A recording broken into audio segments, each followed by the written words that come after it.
What's up, everybody? Rada here, and today I got a video for you kind of going over everything that I've put on my Century Arms AP5, and I put a few rounds through it. I've done so with a suppressor and without a suppressor, and I've cleaned it once or twice now. So this is my first MP5 platform. Although it's not the first time I shot one, I have a short video. If you go to my videos library and you go to the shorts, you'll see it's the only shorts video I have. But it was a video that I made about 2 years ago. The first time I ever fired a full automatic, and it was an MP5K. And I'm going to tell you, I fell in love that day. I fell in love that day. But I never got one because they were expensive. Even the clones. This is a clone. Even the clones were expensive.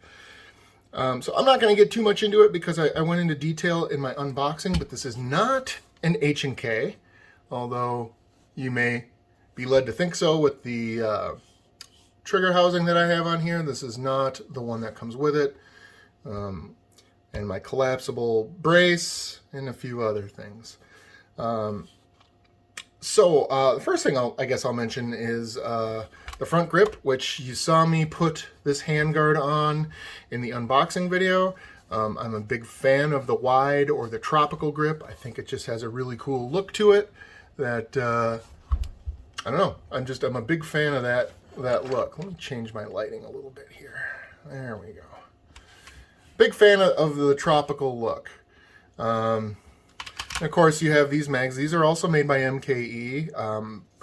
They are made on the same tooling and machinery that the H&K mags are. I've had no problems with these. These are great. Expensive still. They're like 40 bucks a piece. Compared to my Scorpion mags, which were, $16 a piece. Yeah, so there's that. I did buy a little mount, red dot mount. Where the hell is it here? Yeah, about this thing. It's a Shield SMS2 optic. But boy, did I screw it up trying to put it on there. And I chewed it up pretty good and destroyed some threading. I had it rethreaded and it may work. But what I came to realize is, I kind of like it just the way it looks like this, without anything like super modern on it. This is a weapon from the 1960s. They didn't have red dots and shit like that back then. And, frankly, one of the reasons I got this is because every time you look at one of these, right, you can think of something from your childhood, if you're as old as I am, whether it be a movie or a game or whatever that has this iconic firearm in it. And so I guess what it really came down to when deciding to put an optic or a red dot on there was I really kind of wanted to keep it looking pure. I wanted to keep it looking as clean and as era appropriate as possible. The biggest difference is going to be the brace, which I'll get to in just a second. But yeah, I felt that putting a red dot on there just kind of destroyed the aesthetic of it, and I just think it looks awesome the way it is. Getting to the brace. So with the brace,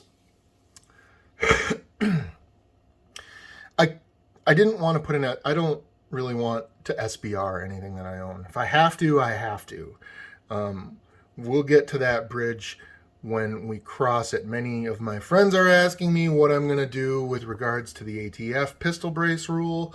And my general attitude has been, I'm not going to do anything until, the end of April. Maybe right around tax time, I'll make a decision. So I've got about a month to 5 weeks before I either need to really remove this or fill out some Form 1s. I personally am not taking part in the amnesty program because, look up the word amnesty. What does the word amnesty mean? Forgiveness for committing a crime. So by accepting amnesty, you're tacitly admitting that you've committed a crime. And I have committed no crime. Anyways, I'm not going to get on my stump and make my political speech about this stupid shit. My hope is that a court vacates it, and which I have a strong feeling they may do, but just in case they don't, I'm prepared to to do what I have to do to be in compliance. And before anybody says, only suckers comply or whatever, hey buddy, look, I ain't spending 10 years in the clink just so I can have a $400 brace on my gun. It's not worth it. Cost, benefit, that whole thing, And to me, there's no benefit in going to prison for 10 years over something stupid like a pistol brace.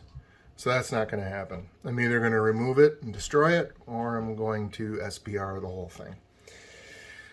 Anyways, so what I got was, I got the Safety Harbor Firearms KES with the Yeti Works, or Gearhead, shit, now I can't remember. Is it Yeti Works or Gearhead Works?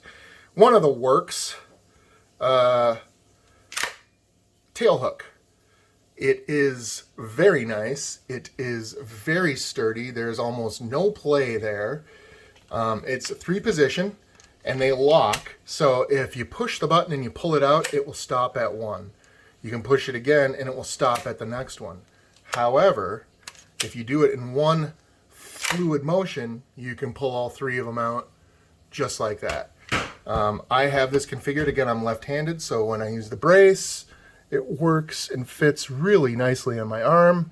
And believe it or not, it's this is, out of all the braces I've used, this is easily the most comfortable and the most functional one I've used. It's practical. In my view, it's probably the best brace out there. That's, again, just my opinion. Everybody may have different feelings about it, and that's fine too. I love the one that's on my Scorpion as well, but it's a little different. It's not quite as comfortable to put around your arm, but nevertheless, it does work. Lastly, so this was kind of a stickler for me, and that would be the trigger pack housing here. First of all, hold on, I have it right here. One sec here. So first of all, the original is clearly contoured for a right-handed shooter. You got your thumb rest right there, which does not exist on the other side. And instead, it's a great place for you, just for the middle of your finger to go right there. So that's perfect for a right-handed shooter. It really is. But when you're a lefty, you have that ridge digging right into the meat, right into the toes of your hands, or whatever those are called, the pads of your palm, right? And it's just not a comfortable hold. And on top of that, aesthetically, I don't like how it looks. I don't really like these lines. I don't like the O and the 1. What I always liked were the pictograms. And I thought the pictograms just really were what an MP5 was all about. I thought they were super cool. And I thought it was kind of one of those things, it's almost a logo in and of itself. I have a great shirt that has these on them, that just has these little bullet pictograms on them. And it doesn't say MP5 or anything like that, but you just know, when you see these, you know it's an H&K. It's probably an MP5, but it could be other things too. But that's just probably what it is. So, this is actually a trigger housing, not for an MP5, but an MP40 or 10. Basically, it's an MP5 chambered in 40 caliber. Or 10 millimeter. I think they make them. You can get build kits for them or whatever. But anyway, it fits. It will still take the trigger pack for the 9 millimeter. It's not a clipped and pinned, so these pins are still pretty tight because yeah, I've only taken it apart a couple times. But anyway, it's not clipped and pinned, so there's 2 pins. There's the pin there and the pin there. But the difference you will see is right. Let me find a pointer here. The difference is right here. You can see there's a little gap. Right. So the reason that gap is there is because, again, this trigger housing was not initially designed for the 9mm. It was designed for the larger caliber, the 40 cal. And the reason this cutaway is there is on a 40 cal build, you can get a last round bolt hold open feature, which you can't, or at least to my knowledge, you can't get on this. And this little recess or gap accommodates that mechanism for the last round bolt hold open. Personally, I don't even notice it, and I think the aesthetic for it is worth it. So why did I choose the 40 cal one? I can hear you saying, why didn't you just get a regular 9mm one? I can hear you saying, well, there's a couple reasons. Number one, 9mm ones are a little bit more rare because they're in higher demand. And because they're more rare and because they're in higher demand, people want more money for them. Sometimes pretty crazy amounts of money, like hundreds of dollars for them. I'm not saying this was cheap, but it wasn't. I mean, I've seen MP5 9mm ones going for anywhere from $350 to $400. Now, I don't know if people actually pay that or if this is just what people ask for them, but I'm not paying that much money for that. So what I did is I went to H&K Parts and I did some poking around, and I accidentally had clicked the 40 cal and I found these. I was like, oh my God, that's perfect. I have safe, semi, and binary. Obviously, that's not what it's supposed to be. It's supposed to be a 2-round burst, but I think it works for binary perfectly. And so that's what I went with. And I do have a Franklin Armory binary trigger in here, so I do have all the choices. It doesn't line up perfectly, as you can see, for the binary. It goes just a little beyond that. That's okay with me. I'm not too picky about things like that, as long as it functions. It's a little better on this side, but still, yeah, it's not exactly on. But again, I don't really care about things like that because I still think it's freaking awesome. Yeah.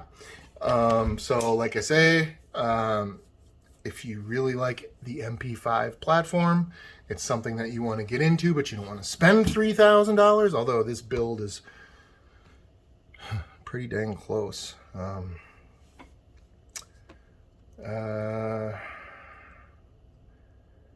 Yeah, with all the mags and the binary, we're at about $2,500, $2,600 for everything that I put into this.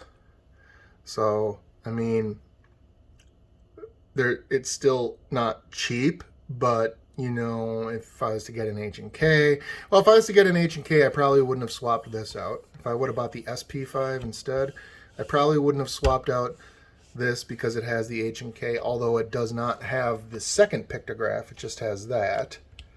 Of course, you could probably paint or, well, I don't know.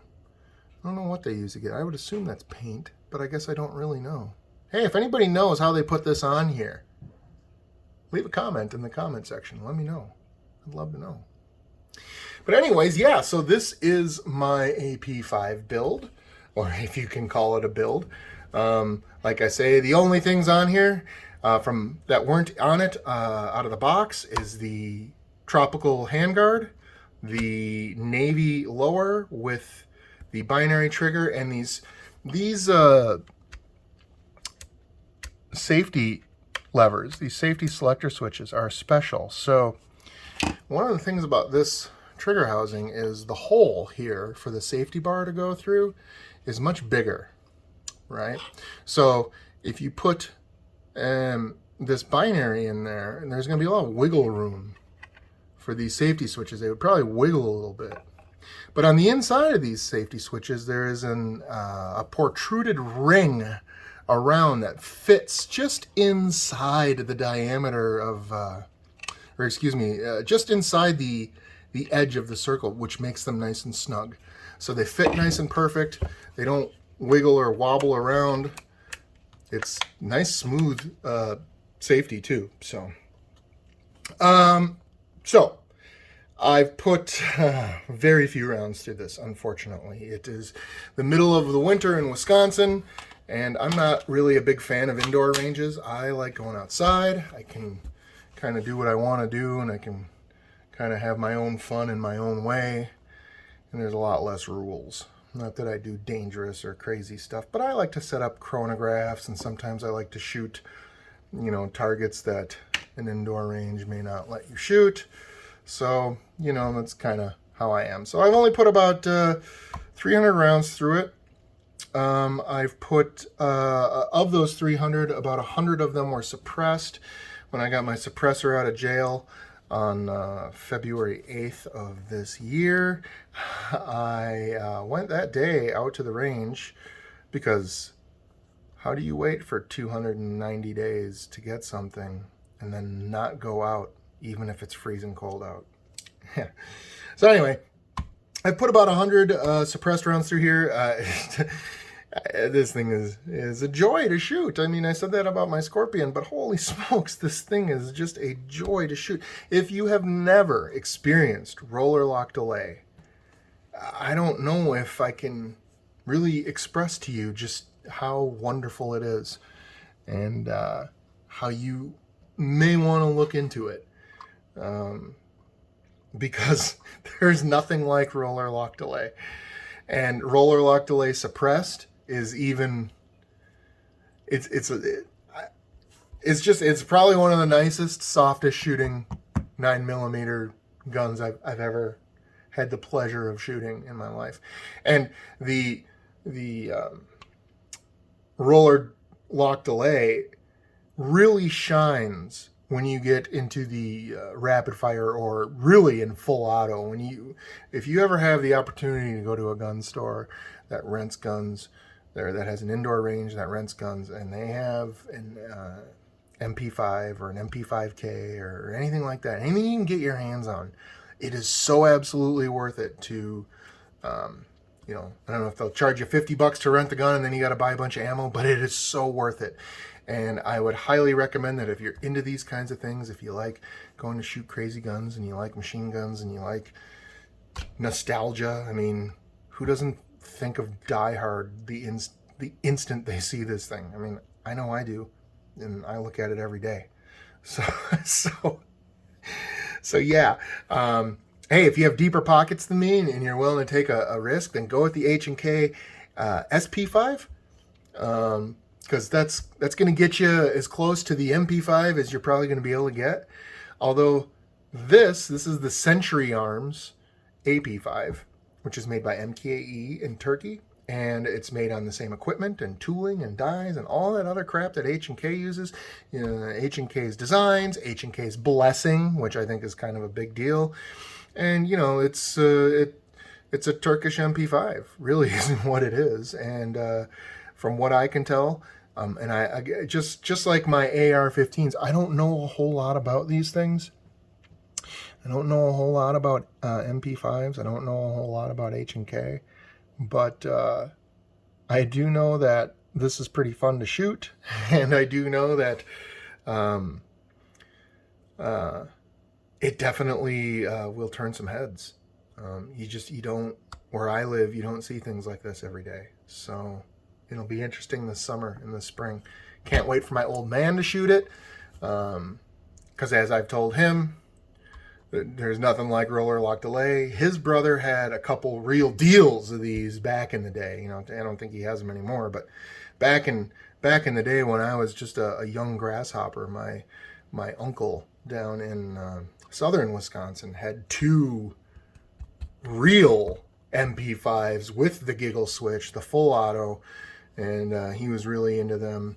Actually, believe it or not, it was some of his input I sought while I was shopping these, and you know, he said in no uncertain terms that the MP5 is, in his opinion, the greatest platform ever devised. Now, he's a bit of a fan of MP5, so you can take that with a grain of salt if that's your case. But I can tell you, after owning one now since, well, I guess right around Christmas, and it's now March, early March, first week of March. So I haven't had it very long. Only had it about 2.5 months.